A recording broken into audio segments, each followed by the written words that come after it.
Sir તમારું નામ? Yes, Vimalbhai છાયા, managing trustee ઉત્કર્ષ school Rajkot. ઉત્કર્ષ સ્કૂલનો એક બનાવ સામે આવ્યો છે, શું કહેશો એના વિશે? ગઈકાલે સાંજે લગભગ 4:30 પોણા 5 વાગ્યાની આસપાસ વિદ્યાર્થીઓને JEE ને નીટના ડાઉટ સેશન ના વર્ગો હતા. એમાં એક વિદ્યાર્થી જે છે એ પોતાના રિપોર્ટિંગના સમયે આવે છે, મિત્રો સાથે વાતચીત કરે છે અને બારીમાંથી બારી જે છે બહુ નાનકડી છે, પણ બારીમાંથી બહાર જોવા જતા થોડુંક બેલેન્સ ગુમાવે છે.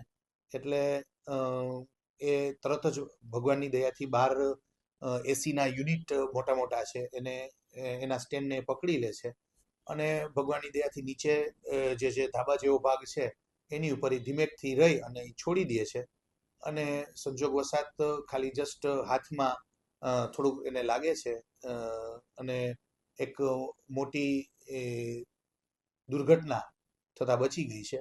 આવો એક બનાવ ગઈકાલે સાંજના બનેલ છે.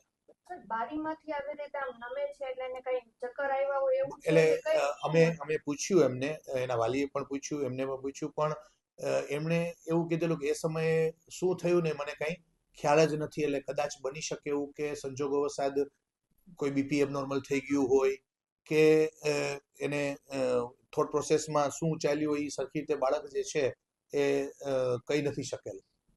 સર, કેટલામા ધોરણનો આ બાળક હતો ને કઈ બીમાર હતો પેલા એવું કઈ? ના, બાળક એકદમ ફિટ એન્ડ ફાઇન છે હતો અને ધોરણ 11 સાયન્સમાં ભણે છે અને બહુ હેલ્ધી અને હોશિયાર બાળક છે. ક્યારે એવું બન્યું છે કે શિક્ષકે એને કીધું હોય, ખોટું લાગ્યું હોય કે એવું પહેલા પણ એને કઈ એવું કર્યું હોય? ના, એવી કોઈ ક્યારે ધ્યાનમાં આવેલ નથી. અત્યારે એના પેરેન્ટ્સ શું કહે છે તો?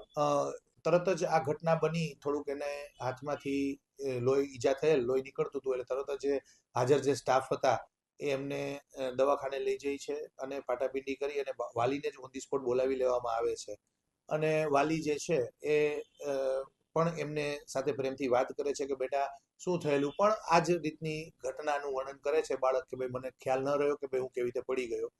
અને વાલી જે છે એને અમે કીધેલું છે બાળક ભલે 1-2 દિવસ જરાક આરામ કરી લે અને વાલી જે છે એમને ઘરે લઈ ગયેલ છે.